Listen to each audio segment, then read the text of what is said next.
All right, your Red Sox 5-minute update. What did I talk about yesterday? The mindset of players. Because there was a lot of this, at least you won the first two games because then you have to face Framber Valdez. I told you, players don't care. Were they ready for that challenge? Absolutely. Were there some mistakes in that game by Framber Valdez? Yeah, he made an error, but the bottom line is this. They beat him. They scored 6 runs off him. 5 were earned. First loss since May 7th. We all panicked. Oh, you're facing a guy that's 10-0. Players don't care. That's why they're pros, and we're not. Trust me on this. There wasn't one player in that clubhouse that was, we have to face Valdez. Doesn't work that way. Great win. Baseball is a long game. We're not patient. None of us are. I get it. I totally get it. Lucas Giolito, why did we sign this guy? I still don't think we have understood how difficult it is to find starting pitching. And I will tell you this. In 5 years working in the International League with the Worcester Red Sox, I probably can count on maybe 2 hands. There's not more than this. And how many starters that we saw come through that we said, oh, that's a guy. Right off the top of my head, Bayo was one. Alek Manoah was one. Grayson Rodriguez. Shane Bybee. Cade Povich was pretty good. But I have to really think. I'd have to go look back. But I'm talking about when you see a legit starter in AAA, if you were with me every day, you'd understand. You'd see, that's what they look like. And then even that is what they look like. Struggles up there at times. You have to have at least 3+ pitches to be a starter in the big leagues. At least. And even that doesn't guarantee anything.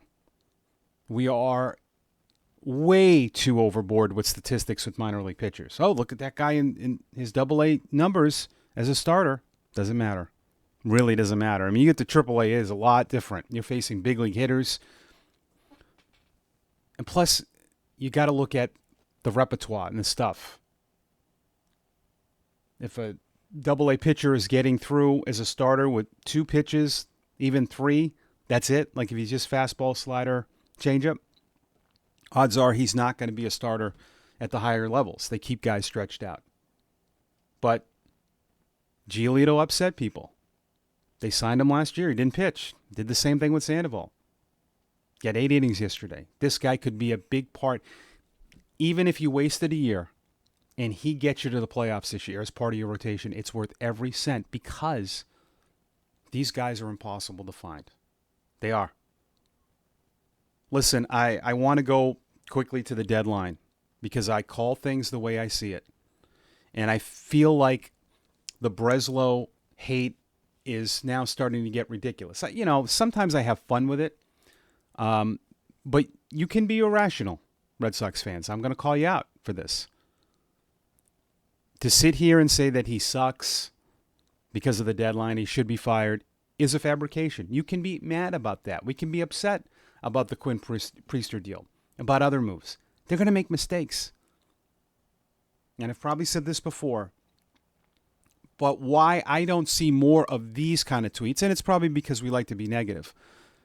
Crochet, Bregman, Chapman, you traded for a possible Rookie of the Year. 4 impact positions that you got in the offseason from a second-year general manager who's never done this job before. You have to give credit to that. And many of you just ignore it, and you're still way focused at the deadline because I think you're just paranoid about the last 2 years, or you just want big deals. Everyone wanted what at the deadline? Closer, starting pitcher, third baseman. I'm sure they wanted catching. You got all that. Look at the capital it would have cost you to get a Chapman at the deadline. Think they had a good read on the market? I think they did. Be critical, but be fair. You can't say you want your GM fired. You're not at the dinner table at the deadline without those 4 guys. In fact, if you don't have Crochet, you're a last place team. I really believe that. 5-minute update on this Monday. Go Sox tonight when they take on the Kansas City Royals.